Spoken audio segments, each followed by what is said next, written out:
Welcome to This Week in James City County. I'm your host, Renee Dahlman. Today we are once again coming to you live on Facebook and on YouTube and on our county website. So we are so glad you're joining us. We have two very special guests today with us. Starting at the far end of the dais, we have Ruth Larson. Ruth is the Berkeley representative for the James City County Board of Supervisors and the chair of the Williamsburg Tourism Council. Welcome, Ruth. Thank you. Thanks for having me. Nice to have you back. And we have a first-time participant with us, which is always exciting, Vicki Semino. Vicki is the Chief Executive Officer for Williamsburg Tourism Council. Welcome. Thank you. Thanks so much for having me. So glad to have you both here. Well, as y'all know, spring is right around the corner. And especially after this past year, I think I've never been more excited for a spring. So this is going to be very exciting. And with spring, to our area comes visitors. So before we get started, though, I do want to ask the people that are watching that if you have any questions for us, please be sure to post them on our Facebook on the event. I think it's right below us, and we will most definitely try to get to your questions on air. But first, we're going to begin with you, Ruth. Okay, what is the Tourism Council, or really what is your role on the Tourism Council? Well, my role is I am the chair of the Tourism Council, and as you know, how the Tourism Council is comprised or made up was in the statute of how the Tourism Council got created. So there's representatives from each of the localities. There's a representative from Busch Gardens. There's a representative from the hotels, from restaurants, from Jamestown. So there's a wide variety of representation on it. There's 9 of us that are on the council. I'm the chair. I served as the treasurer, though, for about 2.5 years. So I've been involved since the beginning, and it's been really exciting to see what's unfold. So it's been a pleasure to be part of. Great. Well, Vicki, again, welcome. We're so glad that you could join us today. I know that you have a presentation that you would like to go over, which will be great. For those of you who are listening to the podcast over a podcast player, we are going to include the presentation in our show notes, so you're not going to miss a thing. So, Vicki, I will let you take it away. Over to me. All right. Well, thank you both for having me. I really appreciate the opportunity to speak with you today and share a little bit about the Williamsburg Tourism Council, also known as Visit Williamsburg. But I don't think it's going to be a surprise to anyone who's listening today or watching us to know that tourism is a major contributor to our economy as a region. In 2019, 1.5 million visitors stayed in a hotel or a paid accommodation, and those visitors spent more than $750 million. So big business for this area, which is why it's so important to properly market the fact that this is a tourism destination. So, as Ruth mentioned, this organization was created by statute. The Williamsburg Tourism Council did become operational on July 1 of 2018. We were created to market, advertise, and promote what is known as the Historic Triangle. The Tourism Council did replace a destination marketing program, that was once administered by the Greater Williamsburg Chamber and Tourism Alliance. Our primary objective, the reason we exist, is to increase overnight visitation to the region. Our strategic goals include, again, increasing that visitation, but also to increase tax revenue. We want to unify the region under the Destination Marketing Organization's tourism brand and strategy, and we need and want to improve reporting, analytics, and data-driven optimization. So keep these sort of strategic goals in mind as we work through this presentation today. Again, as Ruth mentioned, statutorily, we do have many members on our board of directors. James City County, Colonial Williamsburg, and the City of Williamsburg comprise our executive committee. One of the major components of creating a new destination marketing organization is looking at the structure and how we were going to create positions that would help us fulfill our business goals. And so here you can see how this organization has come together. We have a sales director, a team of one. As we work through COVID, we hope to increase that sales department as we move through time here. We have a communications function, a marketing function, and of course, we have to have someone who helps us pay the bills and keep the lights on. So this is a very small team when you compare the size of our budget to other destination marketing organizations. We're lean and we're mean, and we're making some pretty cool stuff happen. I am gonna interrupt you for just one moment. Sure. Sorry. Maybe when you talk about the salespeople that you hope to bring in. Yeah. But like you said, you've just done an excellent job. I do want people to understand what a good job that you've done running this organization in an efficient manner, because you really have our payroll is very small percentage compared to a lot of places, like you said. And that's something that I know that you've made a real priority. But maybe, so when you have these open international, so that people understand, these are salespeople that are going to go after these markets. Yeah, no, thank you, and I'm happy to clarify that. So the sales team is, going to drive business to the area, and so we've broken up the sales function into several categories. And so group tour, for example, is just what it sounds like. Right. When you see those buses filled with people, hopefully again soon, coming to the area. We'll have a person focused on group tour. We'll have a person focused on what's called MICE, but it's meetings, incentive, not little mice. It's meetings, incentive, convention, and exhibitions. So whenever we're going to pitch to someone to have their annual conference or things like that, sports, people traveling to the area to play tournaments, things like that. We'll have a position focused on that. And someday, as international reopens, it is a priority to focus on the international market. They travel further, they stay longer, and they spend more money.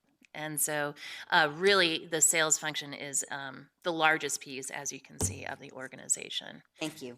You Well, bet. and then I'm going to continue. I have a question. Yeah. We promise we will not No, stop you at this is every great. I slide. much prefer a conversation. This Thank is you. an 8-hour episode of This Week in James City County. Yeah.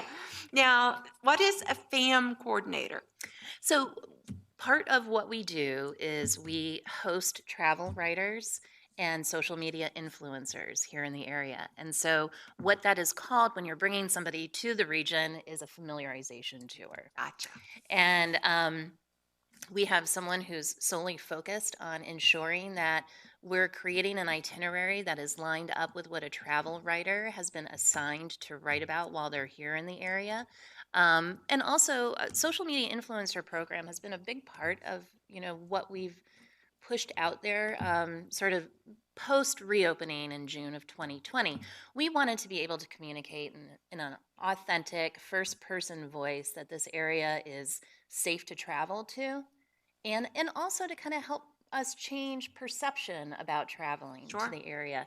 That history is in our DNA, it will always be in our DNA, but that's not all that we have to offer here. And so we do work really hard to provide sort of a well-rounded experience for these folks when they come here. Okay, great. Sure. Thank you. Yeah. All right. So, as part of standing up the organization and, rewriting every job description in the place and going through a hiring process, we also procured every contract that we have.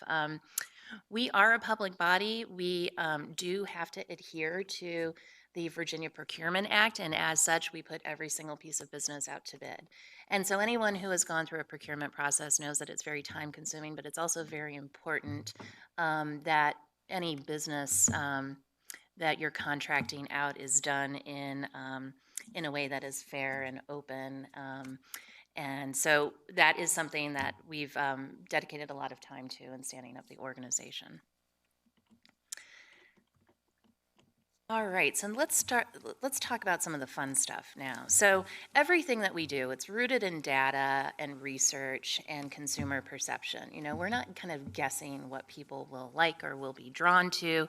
We go through quite a bit of work on the research side before any creative hits any market that we are advertising in. And so everything from perception studies to testing our campaigns and our images to focus groups about sort of what people think or know about this area.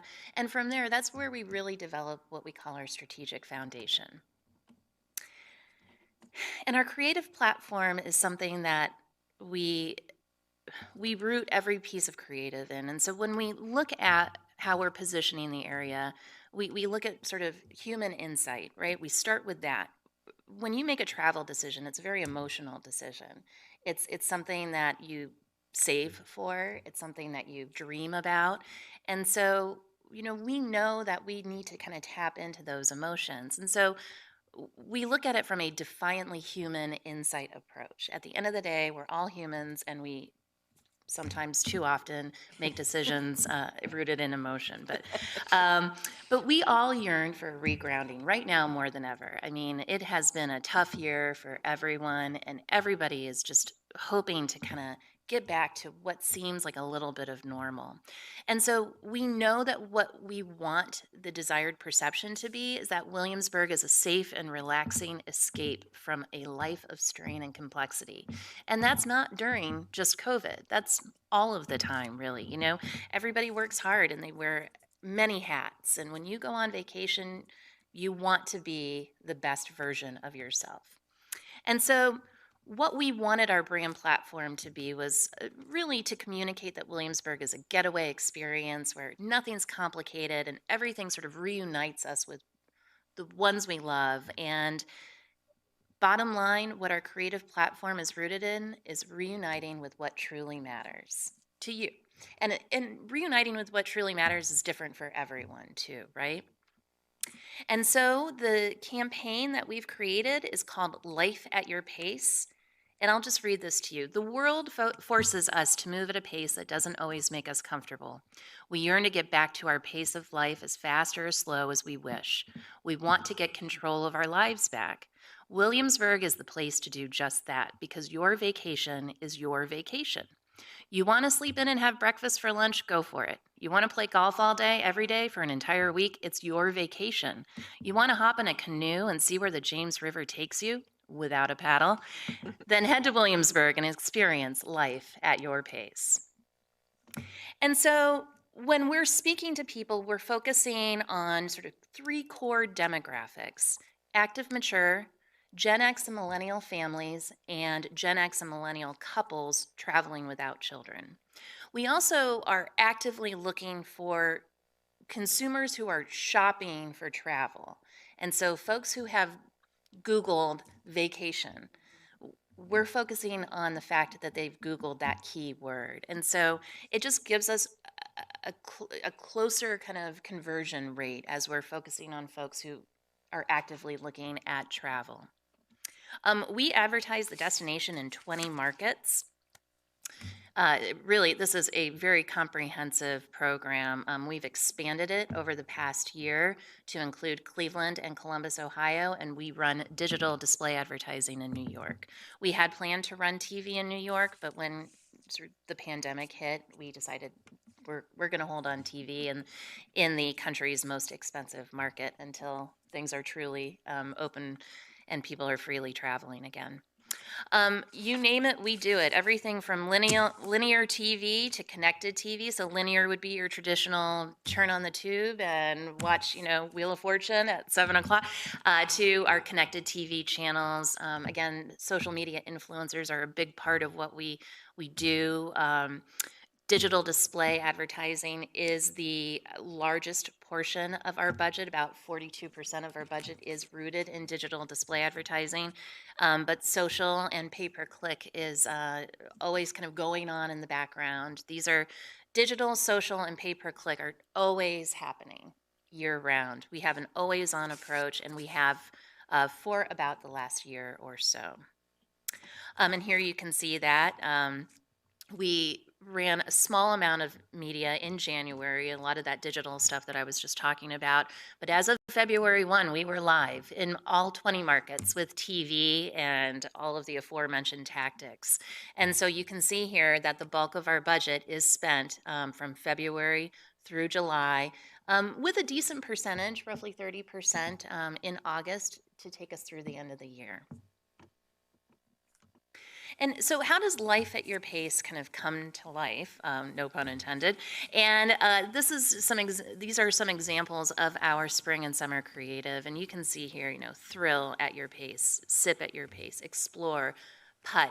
These are all intended to speak to different audiences who have also communicated or shown that they are focused on a particular activity.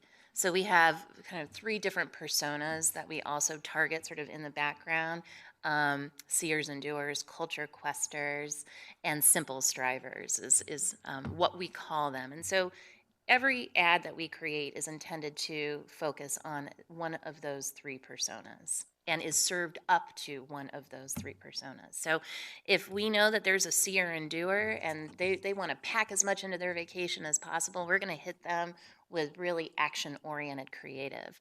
If we know that someone is hyper-focused on history and culture, then they'll get served up advertisements that feature history and culture.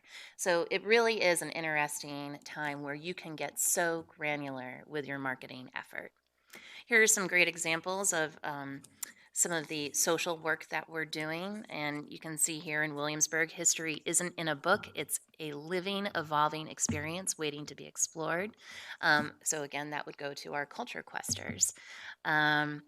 So this, and we're really trying to communicate that we also have a fairly robust food and beverage scene here as well, because that is an important factor when people are choosing a vacation destination.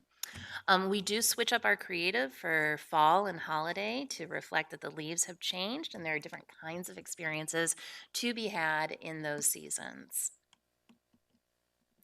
This year, because of virtual learning, we did launch a modest effort to focus on encouraging people to remote learn from Williamsburg. And so you can see here that we've, made a slight adjustment to the Life at Your Pace campaign and, kind of put in that little remote life at your pace. But it really was focused on school-based media. We wanted to talk to parents and teachers, and this has provided quite a bump in terms of website visitors or visitation. So in December, we launched the Williams blog, and so this is part of our content strategy, but we serve up anywhere between 3 to 5 new pieces of news a week on our blog. And so this is another avenue in channels that we own where we can tell the Williamsburg story a little differently. We can really dive into specific experiences and have some fun with it, Instagrammable places in Williamsburg, So, for anyone who's listening from outside of the area, when you travel here, you know exactly where to go and take pictures and selfies and all of that good stuff. Travel safely in Williamsburg continues to be one of our top performing blog posts. We do have a little media behind the blog, and that really is intended to, again, hyper target folks who have searched for specific things. So whether it's vacation safely. So we're going to serve them up through this media channel, the Travel Safely in Williamsburg blog post. If they have recently searched, great restaurants in Williamsburg, then they'll get the 5 questions with a local bartender blog post. And so, we're really able to also highlight the characters that make this destination unique and different. I had mentioned earlier our influencer strategy. This is just a nice roundup you can see here for those of you who follow the Busbys on TLC's Outdaughtered. They and their 6 children came here in December to experience Williamsburg during the holidays. But we try to focus on folks who are engaged in promoting vacation destinations in some way, shape, or form as part of their content. Social media is a big part of our strategy. We're posting on the daily to make sure that people understand the depth and breadth of things to see and do here in Greater Williamsburg. And we talked a little bit about sales earlier, but our sales effort, and it will become robust again once there are places to go sell, as far as trade shows and we hope to have sales missions for folks who are in the industry to participate in, to really go help us sell the destination and get those groups booked and get the different associations to make sure that they have their annual meeting here. But there is a whole plan around the work that we're doing on the sales side. We've been sort of inching back as virtual shows have continued to take place, and the good news is that in-person shows are starting to happen again. And so our sales director will be in Louisville, Kentucky at the end of this month to sell to associations. Yeah. I want to go back. A big part of when we go on these different sales missions, events, trade shows, all of that, every time we come back from one of those or we complete one of those, we have a business lead for the industry. So we're driving to literally, the number of room nights. We're there to sell hotel rooms. We're there to sell an experience. And if we're not coming back with new business leads for the industry, we're not doing our job. And these are posted within 2 weeks to our website. And so those new business leads can be found on visitwilliamsburg.com's industry pages. We do send an email out to the industry on a weekly basis that includes new sales leads as they appear or as we've completed a show. Also, public relations leads. So anytime we're writing a press release or a pitch and pushing that out to travel writers, we want to hear from the industry. We're there to support the industry, and so this is an important piece of it. So definitely take advantage of the new business leads that we post almost daily. Well, and I think, that's been a place where, you've been really, where I've seen anyway, you've took a real look at where were we going before? Yes. And were we getting any business from that? Right. And if we weren't getting any business and there wasn't the potential for business down the road, you said, Right. you know what, we've got to go to another one. We can't just keep repeating what we're doing Yes. because it's not working. Right. And that's part of the reason why we now have this organization, because we knew that what we were doing wasn't working. And so we had to do something else.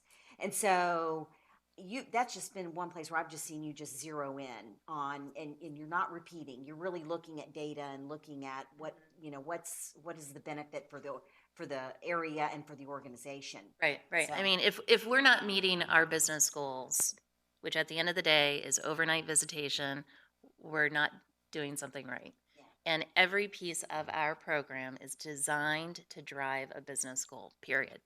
And so I would encourage folks, if they are not signed up for our weekly industry email, that they do contact us or they do reach out and get signed up for that, because you'll get a ton of information, whether it's related to COVID and different resources on that front or some of the leads that I've talked about. All of the research that we do is posted on our website. This is information that, we conduct research so that all of us are better informed and prepared to market to our visitors. And so everything that we do is posted and available. So don't hesitate to reach out to our office, because we do have some great industry pages that are currently up. We are in the process of redeveloping our website, and that will only improve. Really looking forward to the completion of that project. Again, these are just some, examples of what the leads pages look like, the kinds of things that we're looking for from the industry: deals, packages, and discounts. We're doing a pretty cool pitch around the gardens of Williamsburg.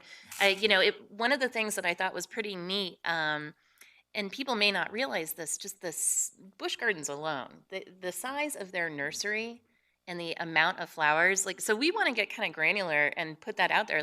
how many flower bulbs are planted in Greater Williamsburg each spring to make it as the beautiful place that it is to visit? Yeah. And where are kind of some of the hidden gems and secret gardens to go read a book or just chill out for a little bit? So, and you can see the kinds of media clips that we are able to achieve even during a global pandemic here on the right hand side of the screen.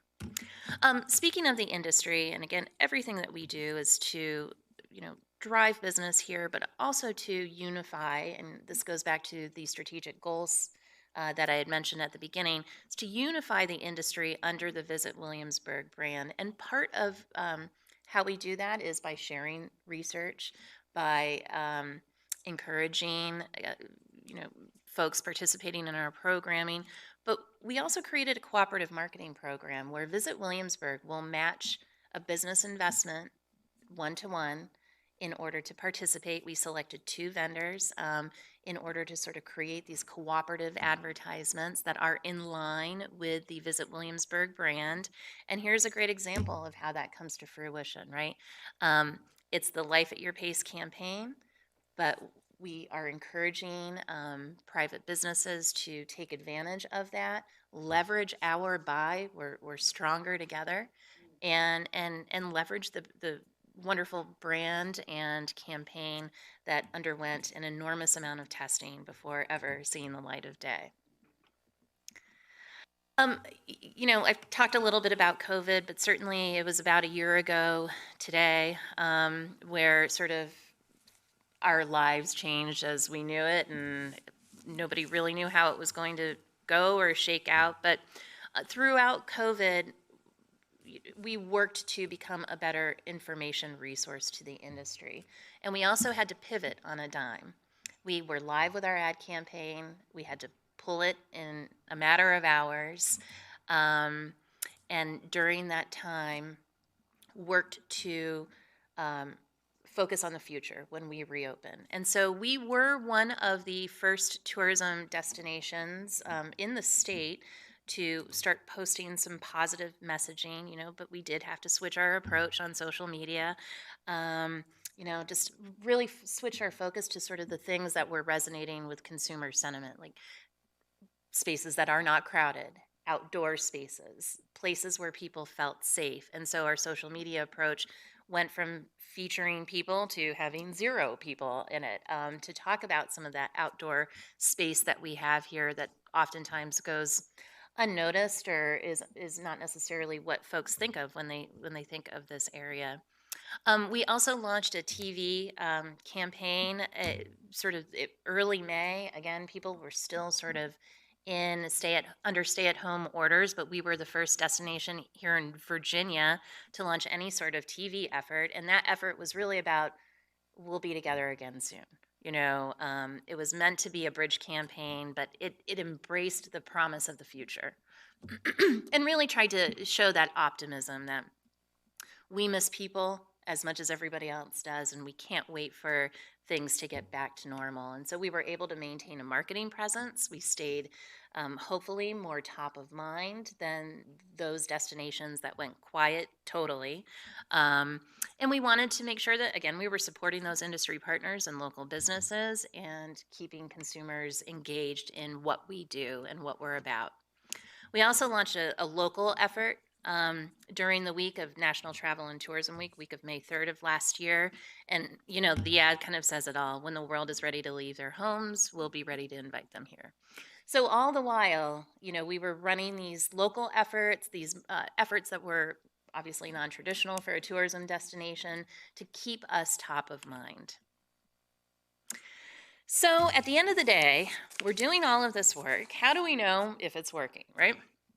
Well, we have a whole lot of data and research to help us do that.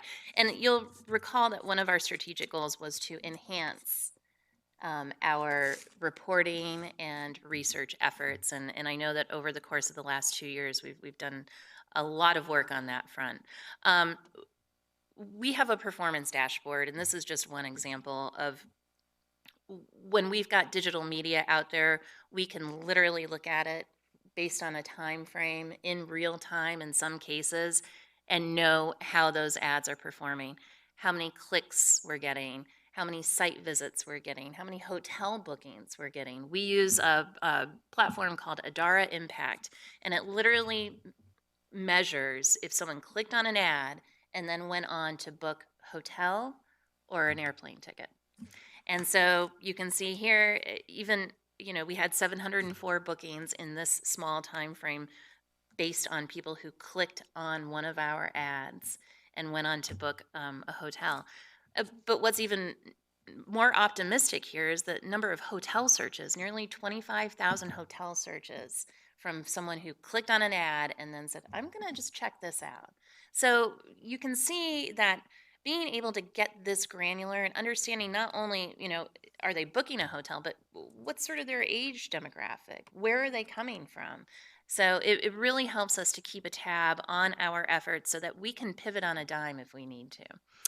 This is just another great example of our dashboard. One really important statistic, though, that I want to point out here is that in this time frame, 81% of the visitors to our website were first-time visitors. They had never been to our website before. So that means that our effort is working if we're drawing 80% of our visitors had never been there before, never considered us before, and now they are. And that is fairly significant. And another way that we report and measure are through what's known as a Smith Travel Research Report. And so this will give you an idea of when we look at hotel occupancy rate, average daily rate is what it's kind of called here in the hospitality industry. I did choose this slide because I don't want to gloss over the fact that COVID has been the most challenging situation that the hospitality industry has ever gone through. The economic impact of COVID is 15 times that of 9/11. And so it's not just Williamsburg and it's not just the United States. It's literally every tourism destination around the globe that has struggled with this. And so, knowing that we've got a comeback here, and we're going to make it, and that's why it was so important that in June of last year we maintained and we reignited our ad campaign that we had pulled in February to make sure that even if people weren't feeling safe about travel, we would at least be top of mind so that when they do, we can be the great comeback kid here on the East Coast. So, but it would be remiss of me to gloss over the fact that our hospitality industry has struggled like no other. Moving on from that, we also have an economic dashboard, and this is where we can measure visitor spend, visitor volume, what commodity people are spending on. So we're able to break down in James City County how much spending took place and what the commodity was. So whether it's food or lodging or gas or retail, we're able to get that granular. And so this has been an important dashboard that we've built here in just the last year or so. But I think, one of the programs that we do is our ad effectiveness study. And I think that this is really going to resonate with a lot of folks because at the end of the day, sure, could people travel here if Visit Williamsburg didn't exist? Yeah, that would happen. But what we want to communicate is how many people wouldn't travel here and how much money wouldn't be spent here if Visit Williamsburg didn't exist. And so we have a return on investment study that we do on an annual basis. The most recent was from 2019. And so we have a third-party research partner that's based in Indianapolis called Smari Insights, and they handle the likes of California, Florida, Illinois, New York. They have a methodology that is employed across the country, and they now use that same methodology here in Williamsburg to measure our impact on the economy. And so they go into our markets, they survey close to 4,000 people, which for anyone who's been involved in political polling or any sort of statistical work, they know that that is a strong sample size.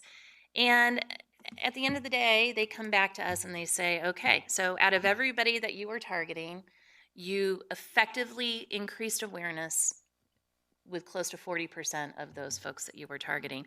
And you can see here that where we range in that is in the good to excellent range. So we're comparing ourselves to other DMOs around the country, and we are performing at the good to excellent range in terms of driving consumer awareness. And as we continue on with our ad campaign, we're able to get smarter and more efficient with it. And going back to those personas who we target, those geographic locations that we target, the creative that we're serving up, we know that it's resonating. And so, what we were able to drive out of that 4.4 million aware households that we reached, we drove 8% incremental travel. What that means is that these are people who hadn't considered Williamsburg, saw one of our advertisements in some way, shape, or form, and then went on to book travel. Um, Vicki, if I can Yes. ask a question, you'd said DMOs. yes, that we can- destination marketing organizations. I'm Okay. sorry. Oh, that's okay. I tend to speak in acronyms sometimes. we all Or do. initialism. That's all right. Can you share what some of those DMOs are that we compete with? So we have a competitive set, and we also have an aspirational set. Okay. So, okay. so we would put ourselves against places like Hershey, Pennsylvania. Okay. It, We have chocolate. yeah, we do have Yeah. chocolate. We have good chocolate. Charleston, South Carolina. Oh, we have that. Yeah. Asheville. And so these are some of the places that we that serve as our benchmark on how we're performing against. Okay, great. Yeah, Thank you. yeah, you bet.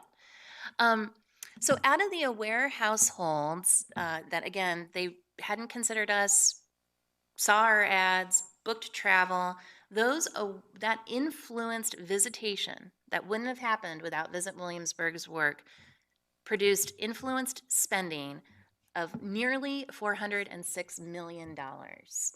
And out of that $406 million, more than 14 million of that was in the form of fees and taxes. So we're producing that tax revenue that I mentioned earlier as one of our strategic goals. So then we even break it down even further. So for every dollar we spend on media, what comes back to this region in the form of fees and taxes? And it's $3. We have a 3-to-1 return on investment.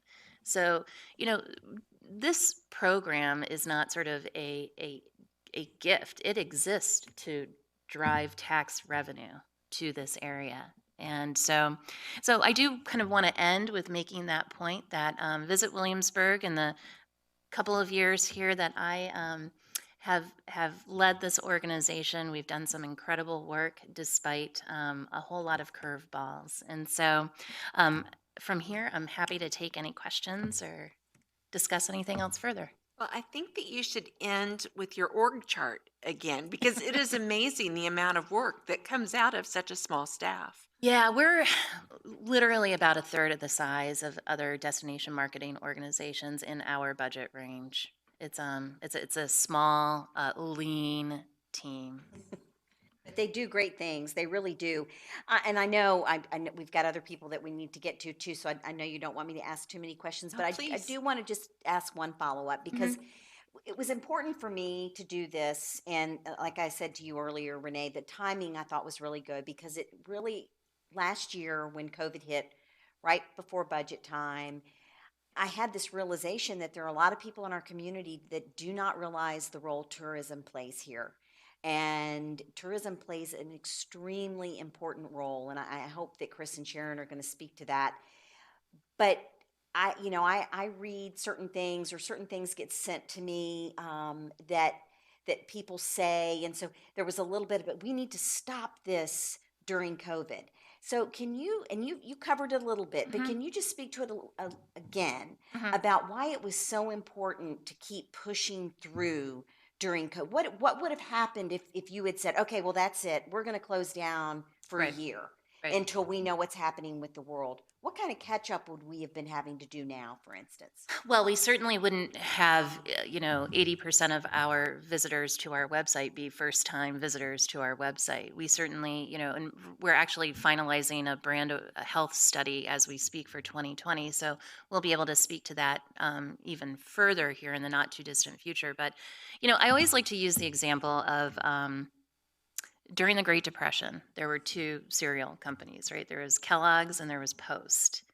And during the Great Depression, Post decided it was going to pull back on its marketing and focus on its operations and focus on getting cereal out to the public. And Kellogg's did not. They maintained, if not strengthened, their marketing effort.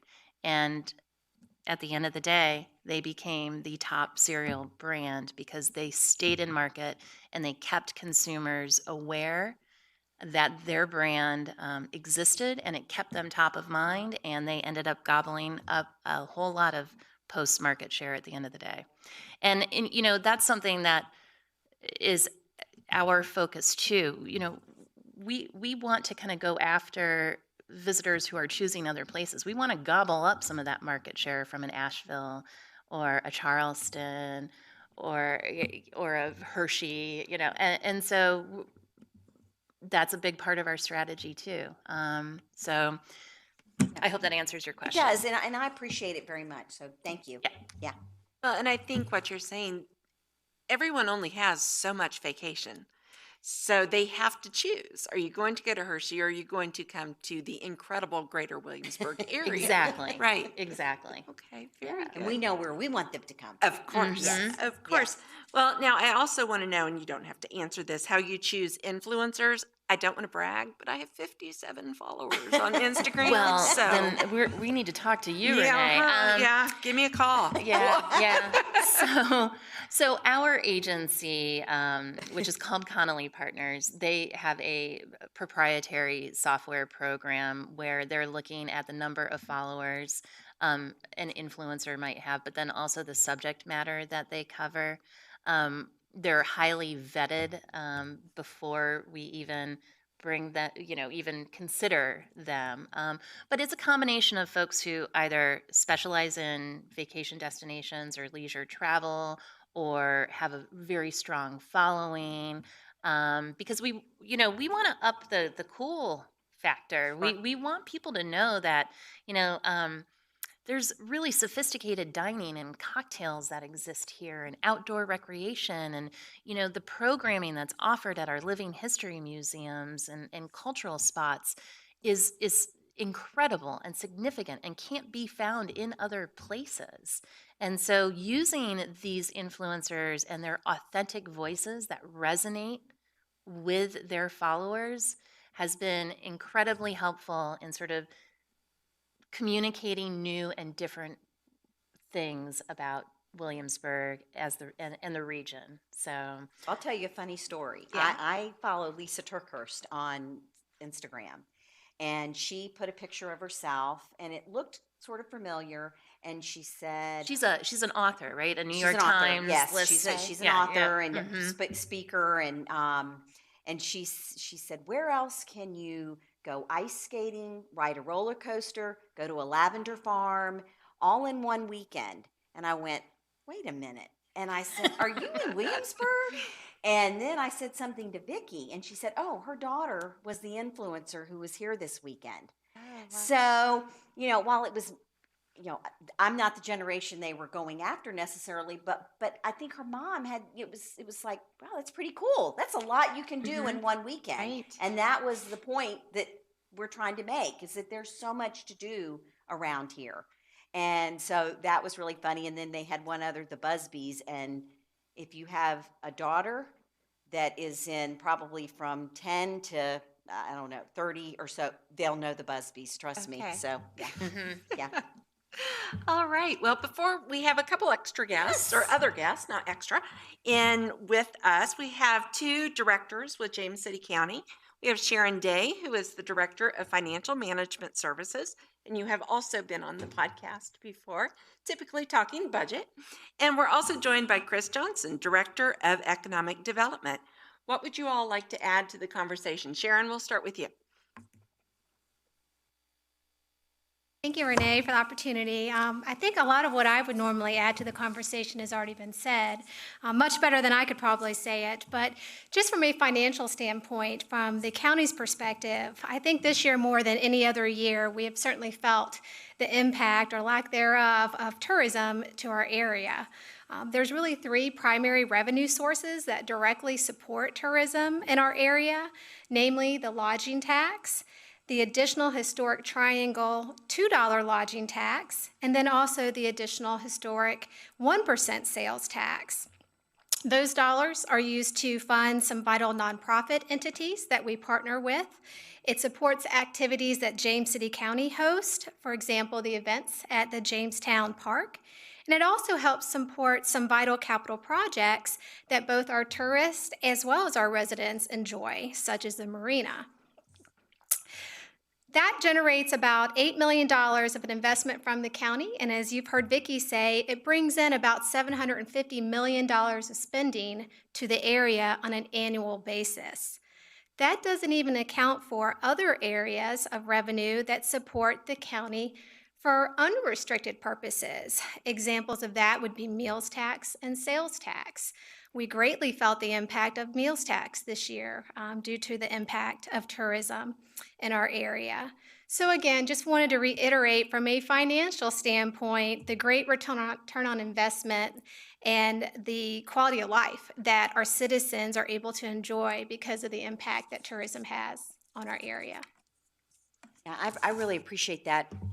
And I appreciate the great job that you've done throughout, well, since you've been in this position. But when COVID first started, you've been so great about keeping us updated and letting us know where we are, and also talking to us about the impact that we're seeing because of COVID and the lack of visitors to our area. And we want visitors, we can bring visitors here safely, but you and I have talked a lot about Busch Gardens, because Busch Gardens wasn't able to open for a very long time. They are now able to be open. They are still operating under some restrictions, but they're doing a great job. They had a very safe plan for reopening.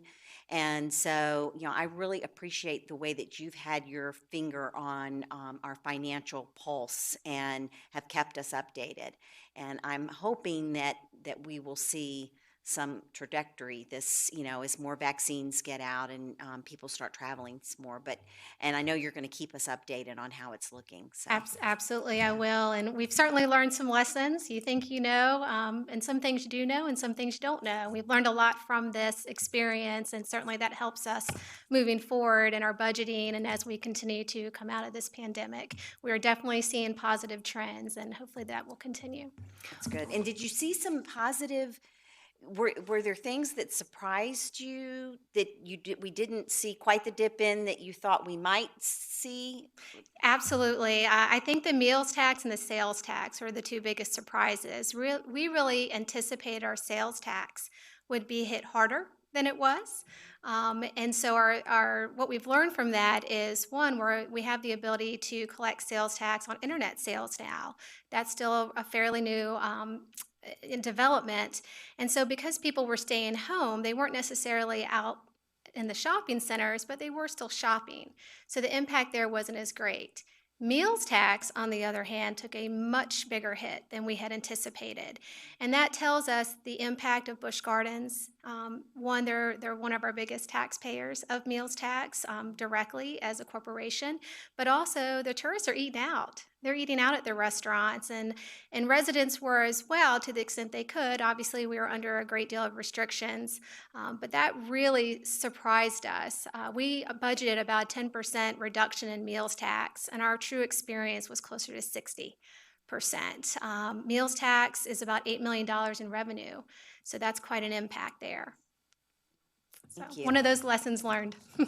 Well, and in the most recent weeks, travel sentiment studies conducted by a group called Longwood International, and they're focused within the travel space, did show that trip planning is starting to grow significantly. So that is good news for destinations throughout the nation. 81% of American travelers have planned, and that means folks who would typically take a vacation or travel somewhere, have plans to travel within the next 6 months. So that is good news, and as increased vaccine accessibility becomes more and more, it is driving optimism. And so, Q2, we'll see how that goes, but Q3 and Q4, we're hoping to see a much more significant sort of increase and kind of getting back to what was once normal. And Wonderful, I did wonderful see a news. lot of people, Busch Gardens did a Mardi Gras. Yes. I saw a lot of people that posted on social media that they were, they were all masked up and everything, but they were out. So people are wanting to get out Yes. too, and I think they're grateful to be able to have a place to go. So yeah. Safely, And yes. Sharon, I learned how to cook and I really don't enjoy it. So very soon I will start going back out. So Yeah, we that'll appreciate that. Every little bit helps, right? That's right. We need you. I know. Yeah, yeah. Yeah, cooking Don't is let us down. overrated. Yeah. All right, Chris, how about you? Afternoon. Thanks, everybody. Certainly appreciate the invite. Excellent presentation. I learned a lot just by listening to that as well. One of the confusing things that I think our Office in Economic Development receives is just the misunderstanding as to what our office does, separate from what the Tourism Council does. So certainly I hope that that presentation certainly sheds some light on where the Tourism Council operations go. Tourism operations in the Office of Economic Development work to support those operations, the organization's events that are in tourism certainly have an impact on our economy, as Sharon alluded to, from the tax standpoint, the revenue standpoint.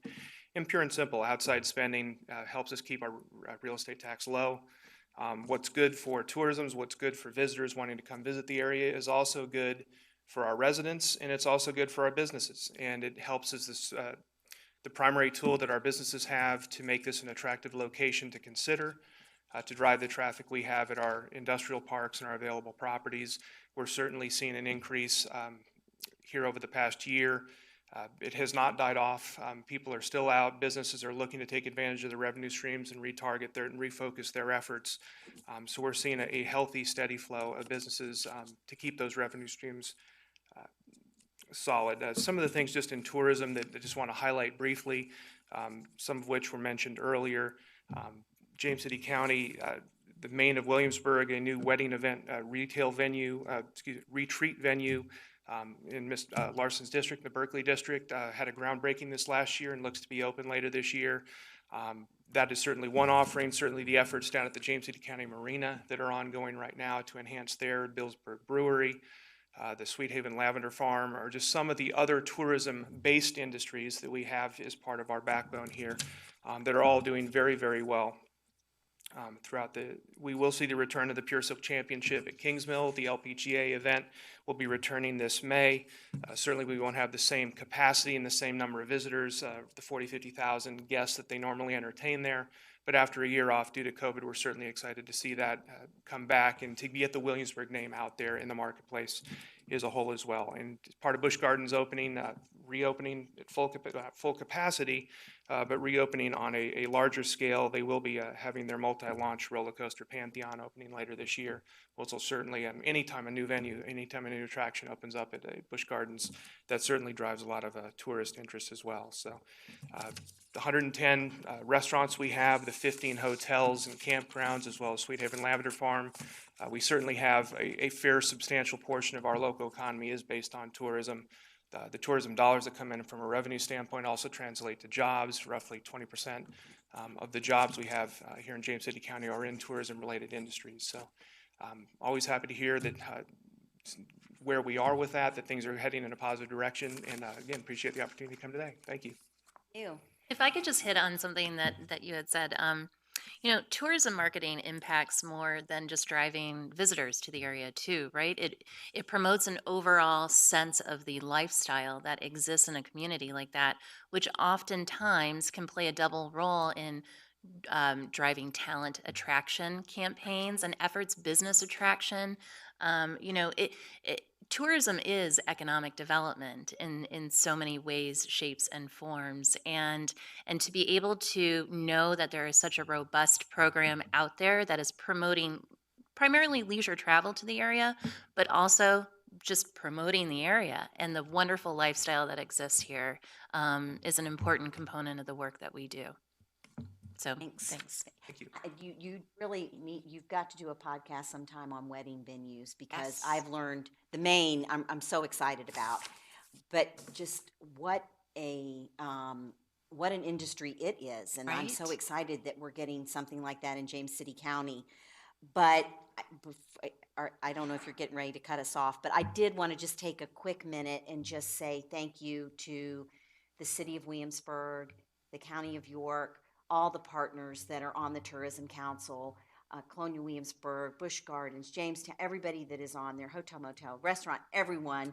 And it's through those partnerships, I think, that it's going to help us come out stronger. And look at Colonial Williamsburg. I mean, they've given up the visitor center Right? in order to do this vaccination clinic, to get our educators vaccinated, to get our county, our municipal workers vaccinated, to get the public vaccinated. That is huge, and that is going to go a long way towards helping us get open again. And so I'm just so grateful for everything that they're doing, everything the county staff, the staffs at all three localities are doing to get us into a better place. And so appreciate Vicki and her staff. So Absolutely. Well, any final words before we wrap up? No, I think at the end of the day, the work that we've done to ensure that as a public body we're compliant and that we're making sure that all of the work that we do is fair and open and visible is a very important piece. But also that the work that we're doing is strong. It's testing well. It's driving awareness. It's driving tax revenue during a non-pandemic times, but it's economic development, and it's an important piece to the overall puzzle that make this community such an important and special place. do remember all of our meetings, we are a public body. So everything is on our website. You know, we have all of our minutes and all of our meeting information. Our meetings are open to the public. They are by Zoom right now.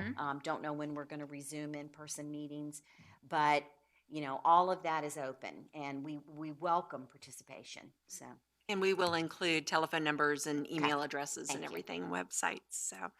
So you had said two themes: life at your pace, which is nice, and I think especially now because you know people are getting ready at their own pace, Right. and so then life should be at your place, at your own pace, and then reuniting with what really matters. I really like that. That's nice. Well, just remember, or at least I'd like to say, I'm the best version of myself when I'm on vacation. Yes. And I think that a lot of people can relate to that. And so when you're experiencing life at the pace that you want to experience it enhances that. So Absolutely. Well, Yeah. thank you both so much Thank you. for being here, and thank you, Sharon. Thank you, Chris. Thank you. Well, that wraps up this episode of This Week in James City County. Thank you so much for tuning in. As always, please subscribe to our podcast wherever you listen to podcasts. That way you'll be sure to never miss an episode. And go to our website. We're at jamescitycountyva.gov/podcast. And while there, you're going to be able to find all of our episodes as well as a form. And if you can complete that form, give us comments, critiques, feedback, show ideas, we would love to hear it. So thank you once again so much for tuning in, and we will talk with you soon.